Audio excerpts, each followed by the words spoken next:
12 жыл мурун 250 миң доллар карыз менен бизнестерин толук токтотуп салган Батыр ака менен бүгүн интервью кылабыз. Эмне иш кылтат, эмнелер менен алек болуп атат, ошол тууралуу сүйлөшөбүз. Батыр ака, ассалам алейкум. Алейкум ассалам. Сразу суроо, канча карыз бар азыр?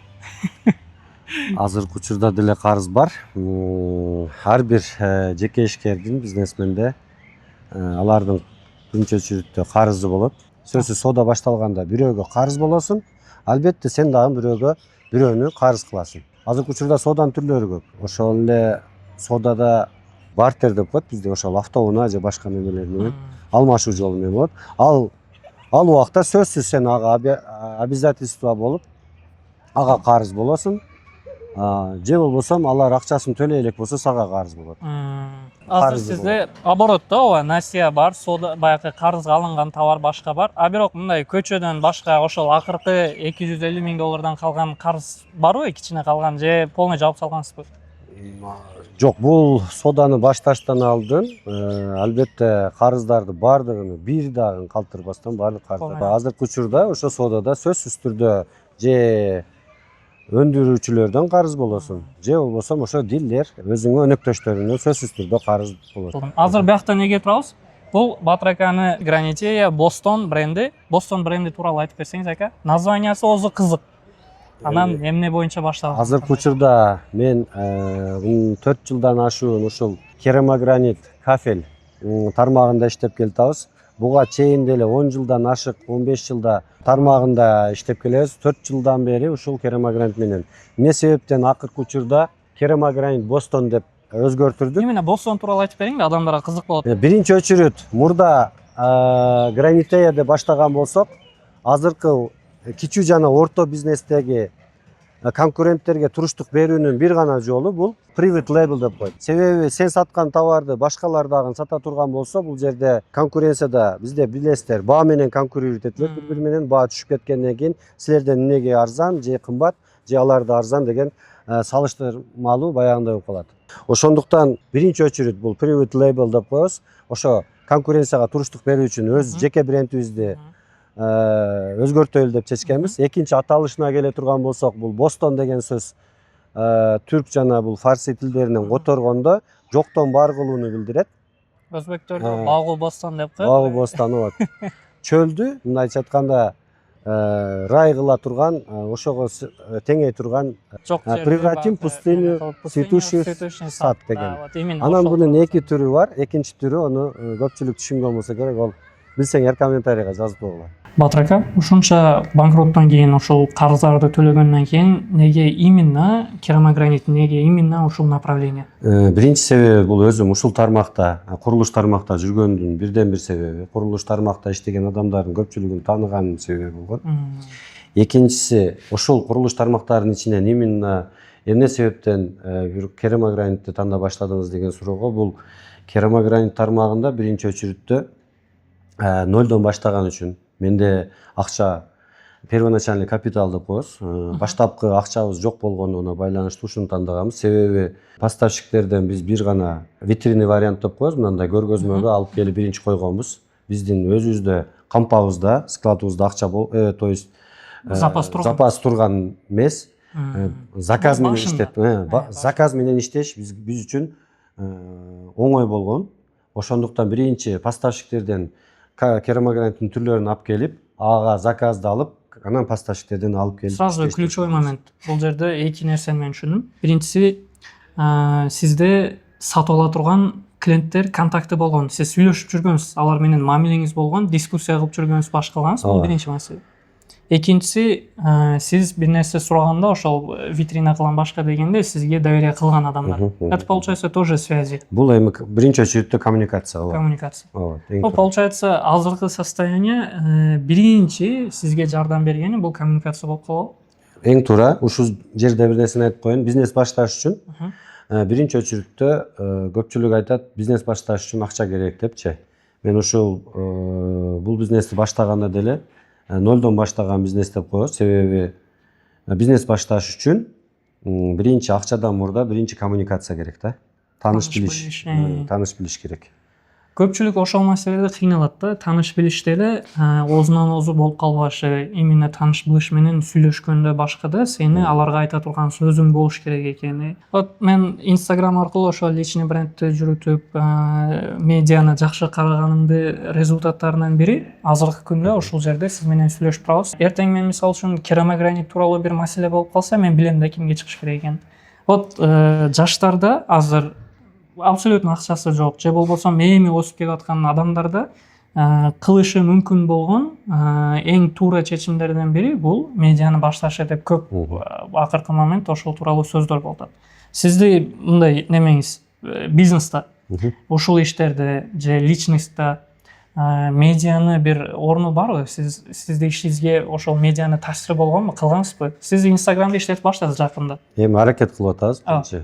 Эми медиа туурасында биринчи бир максат болуш керек да, биринчичи. Медианы башташтын максаты мисалы акча табуу же болбосо бир финансылык абалын жогорулатуу максатта медиага чыгып, эми ошол максатта чыгат да, эми элге таанылып, лоялдуулук боюнча. Биринчи лоялдуулук болуш үчүн адам өзүнүн бир жеке бизнеси же жеке бир иши болуш керек да. Жеке ишти аткарууда, жеке ишти башташ үчүн ага дагы бул чоң эмгек керек. Хоп, Батыр ака, азыркы моментте ошол бизнес баштаган же болбосо баштап уже кичине акча табып баштаган адамдарда көп болуп аткан проблема бул карызга кирип калуу. Ошол насияга товар алганда деле аны кайра ордуна койгондо жолдору бар. Соода кыласың, ордуна жабасың, башкасын. Көпчүлүк соода болуп атат го, эртеңки соодадан берип коем деп баякы акчаны, оборот акчасын алып башка нерсеге иштетип коюп, бизнестен карызга кирип калат. Көчөдөн карызга кирип калат.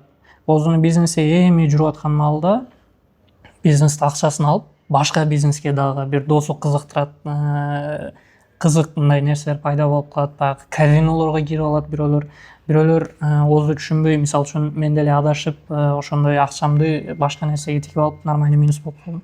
Вот ошондой болбошу үчүн эмнеден этият болуш керек же болбосо эмнеге көбүрөөк фокус кылыш керек? Бул суроого мындай деп жооп берет элем да. Билгени кылсын депчи. Өздөрү билгени кылсын дейм да.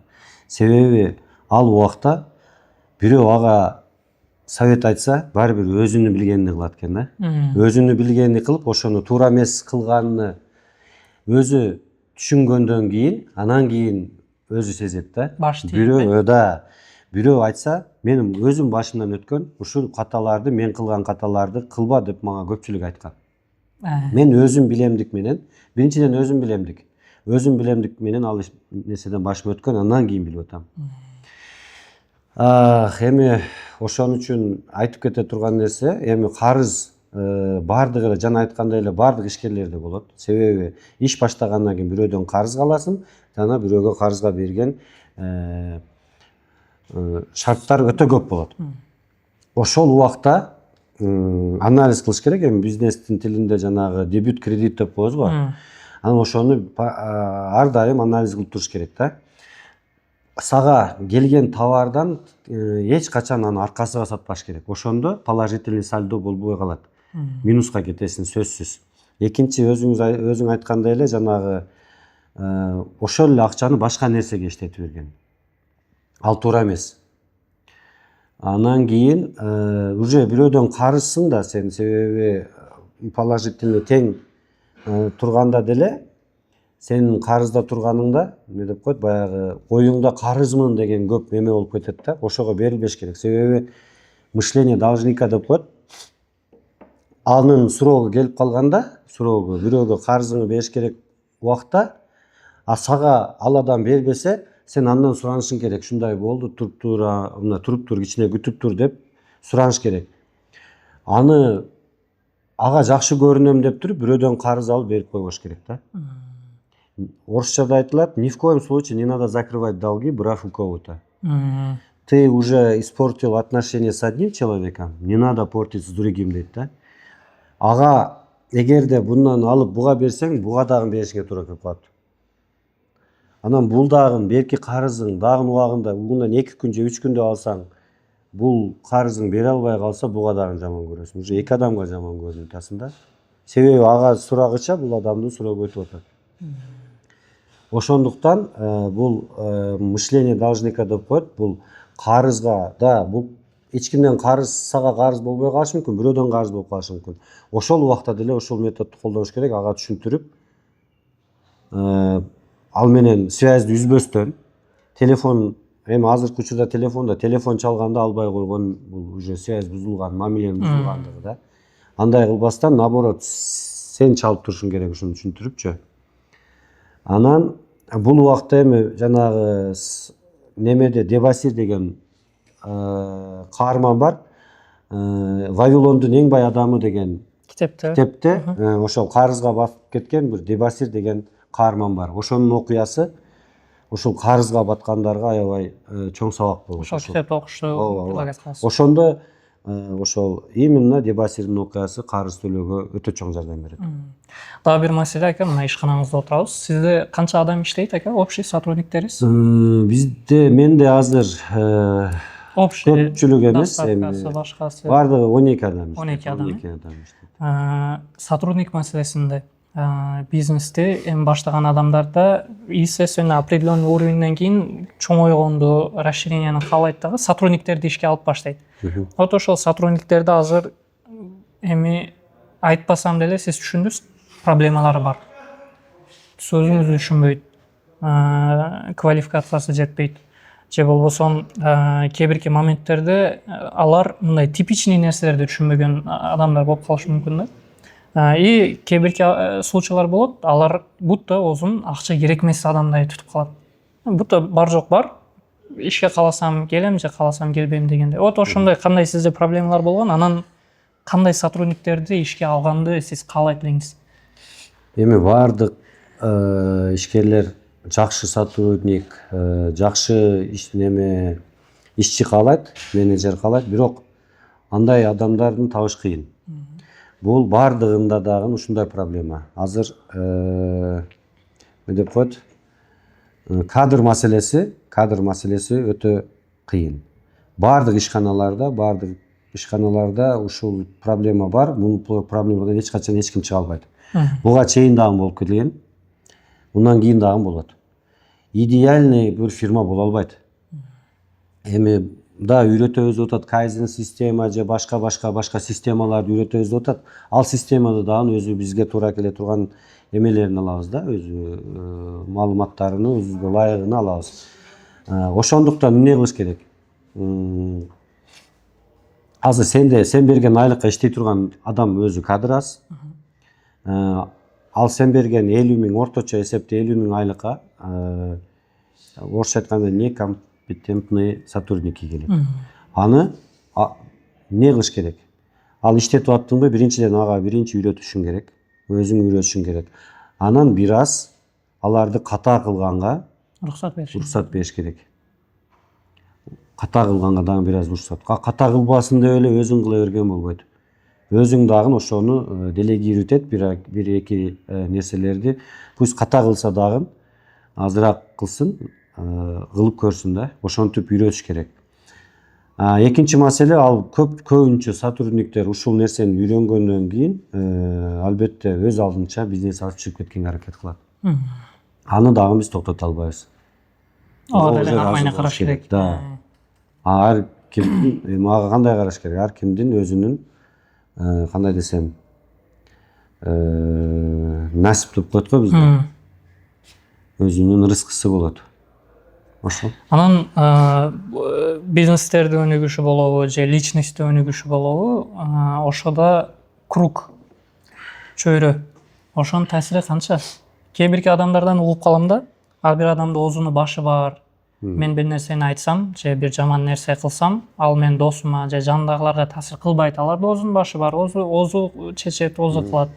Мен таасир өткөзө албайм дегендей мааниде. Кээ бирки учурларда көрөсүң, кругта бир ошондой слабыйраак адам болот, мындай бир характери слабый болушу мүмкүн, же көп жаман иштер кыла турган адам болушу мүмкүн, же бир мындай недопустимый иштер кылышы мүмкүн. Вот ошолорго кругтагы балдарыңа кичине карап наркы менен мамиле кылгыла, андай иштерди кылбасын десе, ал эми өзүнүн башы менен биз эч нерсени өзгөртө албайбыз. Ал ошондой төрөлгөн деген мааниде досторун таштап коет көпчүлүк. Вот ошол мааниде чөйрө негизи таасир кылабы, таасир кылбайбы адамга? Чөйрө адамгабы же фирма же компаниянын өзүнө деп атасызбы? Мындай да Батыр ака, адам кандай уровеньде болсо, компаниясы ошондой уровеньде эле болот, одан өтүп кете албайт. Вот ошондой ойлойм мен, если адам по жизни, если он мудак, то и в бизнесе он такой. Именно вот характери слабохарактерный болсо, и в бизнесе слабохарактерный. Вот ошон үчүн ойлойм, адамдын өзү кандай болсо, бизнес ошондой болот. Вот чөйрөнү адамга таасир этет. Чөйрөнү адамды да ар бир, мисалы үчүн чөйрөнү айта турган болсок, чөйрө деген сөз өзү общество. Обществону эмнелерден түзүлөт? Компаниядан түзүлөт. Бир жамааттан түзүлөт. Жамаат эки адам бири-бири менен кошулган, уже бир компанияда бир жамаат болот. 3 адам деле бир жамаат болот. Ал 3 адам же 4 адамды кандай мамиле? Бир максат болуш керек да адамдарчы. Эч качан максаты ар кандай адам бирге кошула албайт. Максат аркылуу болушу мүмкүн, мисалы өнүгүш болсо, ошо өнүгүү максатында биргелешиши мүмкүн да. Ошон үчүн бир ниет менен бир компания болот да. Айтайын дегеним ошол бири-бири менен эме мамиле аркылуу болот да. Мамиле, биринчи очередте мамиле болот да. Эки адамдын бири-бириге жамаат болушу деле 3 адамдын бири-бириге мамиле. Соода дагы мамиле менен болот. Себеби биздин өзүбүздүн девизибиз бар, пайдалуу мамиле курабыз. Бизнесте понятие бар го, жанагы вин-вин деген. Выгодно должно быть всем. Ошондой. Албетте чөйрөдө компания мааниси чоң. Бекерин айтпайт го, жанагы бир четинен ал деле туура. Мисалы казанга жакындасаң карасы жугат дейт го. Ошо сыяктуу жаман адамдардын баары бир жаман обществонун таасири болот. Жакшы обществонун таасири дагы аябай жакшы болот. Ошондуктан мындайча айтканда азыр айтып атат го, бир наставник табыш керек, менин оюмчачы. Анан ошол нерседен үйрөнгөндү өзүңдүн жакын адамдарың менен бөлүшүң керек. Анан бул интервьюнун дагы бир баягындай максаты, негизги максаттан кийинкиси бул адамдар илим алышты башташ керек. Любой направлениеде болсун, ошол направлениянын илмин алыш керек. Биз тренинг өттүк го өткөндө, мисалы үчүн сиз деле бардыңыз. Вот ошол жерге 100га жакын адам жыйналып, 4 саат угуп отурду. Биз медиада бизнесте продвижениясы тууралуу айтып бердик адамдарга. Вот ошодон кийин бизге жакшы отзывдар аябай көп келди. Адамдар сүйүндү, рахмат деди.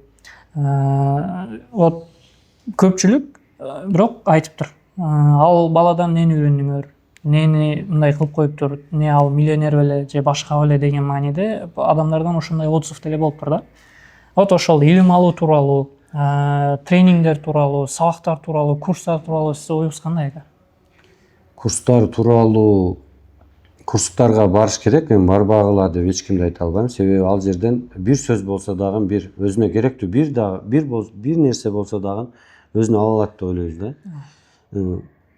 Мисалы айтылат да, тренерге эмнеге барасың? Боксер болуш үчүн барасың да. Тренер өзү чемпион болгон болушу мүмкүн да. Ошол сыяктуу тренердин, мисалы бокс боюнча тренердин өзүнүн билген опыттары көп, бирок аны эмеге чыгара албаган болушу мүмкүн да. Өзү реализовать этпек. Бирок опыту бар, билими бар, ошону айта алат. Балким ошол опыту, билими бирөөгө пайда берип туруп ал чемпион болуптур да. Батыр ака, ушунча конкуренттер турат, ушунча адамдар Керамогранит менен алектенет. Неге именно сизден алтат адамдар? Конкурентоспособный болушту айтың ака, адамдарга пайда болот баягы бизнес жаңы баштагандарга. Эми бизде ар кимдин өзүнүн ырыскысы бар, ошондуктан биз деле аракет кылып атабыз. Жанагы УТП деп коет. Уникальное товарное предложение. Мисалы бизде качественный керамогранит же болсо бизде баалар сонун эмес, биз УТПбыз бизде азыркы учурда жана өзүңүз айткандай карыз деп атат го. Биз көбүрөөк карызга, анан бартерге көбүрөөк беребиз.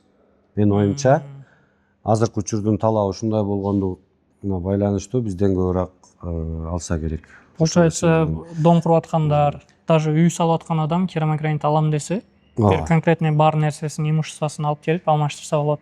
Же болбосо рассрочкага алса болот. Менин оюмча бул утпубуз бул бартер деп ойлойм. Себеби азыркы учурда курулуш компаниялар деле же болбосо башка фирмалар деле акча таңкыстыгына байланыштуу ордуна башка нерсе берип туруп алгандыгын себеби деп ойлойм. Себеби элде бар керамогранит бизде бар, элдеги баа бизде дагы баа.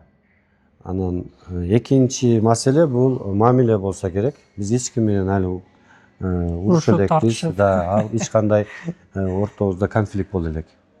Азыркы учурда да ушундай учурлар болгон. Жана өзүңүз айтып кеттиңиз.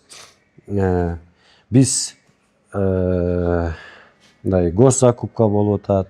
Ошо менен иштеген ортодогу подрядчиктерге биз аларга карызга бергенбиз. А биз дагы заводдон, фабрикалардан карызга алганбыз да.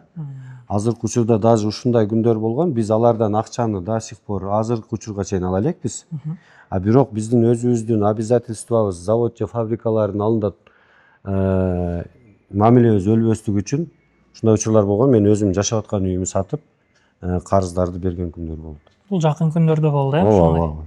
Ушундай болгон. Получается, бул деле ошол коммуникацияны правильный кармап калышты эң керектүү немеси, решение. Жеке ишкер үчүн репутация бул эң кымбат.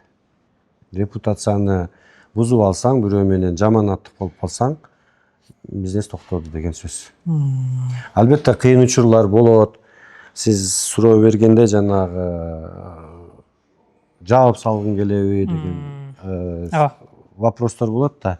Андай учурлар деле бардык соодагерлерде болушу мүмкүн. Себеби кыйынчылык маалда бизнести мисалы токтотуп койбош керек да. Токтоп калбаш керек. Же башка бир нукка, башка бир тартипке буруш керек да. Өзгөртүш керек, бир аз өзгөртүш керек. 100% ооба, 100% аны башка нерсеге өзгөртүрбөш керек. Агымыны бир аз же кошуш керек, же бирдекени алыш керек. Азыркы учурда биз деле кафель керамогранит тармагында конкуренттер көптүгүнө байланыштуу биз бир бөлүмүбүздү ламинат паркет кылып атабыз, жаңы магазин ачтык. Ошол эле учурда ушуга тиешелүү, керамогранитке тиешелүү ушу керамогранит кафель клей иштеп чыгарып атабыз, өндүрүшкө кирели деп атабыз. Ошол эле учурда Ротбанд баягы сухой сместерди дагы иштеп чыкканга аракет кылып азыркы жакын производствого жакында болот. Өндүрүшкө жакында өзгөрүүлөр билдирет. Эми бир нерседе токтоп калбастан аракет кылып эме кылып туруш керек да. Себеби азыркы учурда кафель керамогранит бул тармак аябай өнүгүп атканына байланыштуу бул тармакта конкуренция өтө көп. Сон. Ака, анан медиа тууралуу бая акырына жетпей калды сөздөрүбүз. Вот ошол Instagram, медиа, TikTok, YouTube болсун, бизнестерге канчалык керек, канчалык аны илмин үйрөнүп, бизнес ээлери ошонун үстүндө иштеш керек. Же болбосо бир эле блогерге кичине акча берип реклама кылып койсо иш кете береби? Ошол тууралуу кичине мындай оюңузду айтсаңыз. Эми маркетинг боюнча, маркетингди үйрөнүп алып туруп, аны реализовать этиш бул азыркы учурда медиа маркетинг, медиасыз мындайча айтканда кыйын аткаруу. Себеби азыркы учурда медиа өнүккөндүгүнө байланыштуу ошол эле соц тармактар, Facebook, Instagram, TikTok жана башка социалдык тармактар аркылуу элге жеткирүү оңой болгонуна байланыштуу бул тармакты сөзсүз түрдө үйрөнүш керек. Үйрөнүш дегенде аны колдонуу эмес. Аны туура багытта колдонуу да. Жөн эле да развлечение үчүн гана эмес, аны пайда табуу максатында колдонуш керек деп ойлойм. Медиа тармактын дагы экинчи жагы бул маркетингде айтылат, бул лоялдуулук, ишенимдүүлүк. Ишенимдүүлүк болуш үчүн дагы азыркы биринчи ключевой как ресурс катары колдонуш керек да бунучу, медиа маркетингдичи, Инстаграмды. Себеби азыркы учурда жакка трендте болуш керек деп ойлойм да. Азыркы учурдун тренди ошол медиа маркетинг. Бизнестин негизги маркетингдин бир бөлүгү бул медиа маркетинг. Сон, Батырака дагы, может мен сурабай калган нерселер болсо же айта турган бир сөз болсо айтсаңыз, ошо менен эме кылабыз. деп өтөбүз. Эми баардык ишкерлер көрө турган болсо иштерине ийгилик каалайм. Эч качан кандай десем, жана айткандай эле кыйынчылык болгондо ошо кол булгап таштап койбоңуздар, аракет кылыңыздар. Бизнести токтотуп койбостон аны өзгөртүш керек. Эми жанагы бирөөнүн сөзү бар го, бизнесмендерге кандай совет беребиз десе, эч кандай совет бере албайм, себеби алар өзүн билгенди кылат. Батыр ака, рахмат, барака тобуң. Ака, маза кылмай сүйлөшүп. Рахмат силерге дагы келип, ошол бизди тандап, ушунча содагерлердин арасынан бизди тандап, бизден интервью алам дегениңер үчүн силерге дагы рахмат, кош келипсиңер.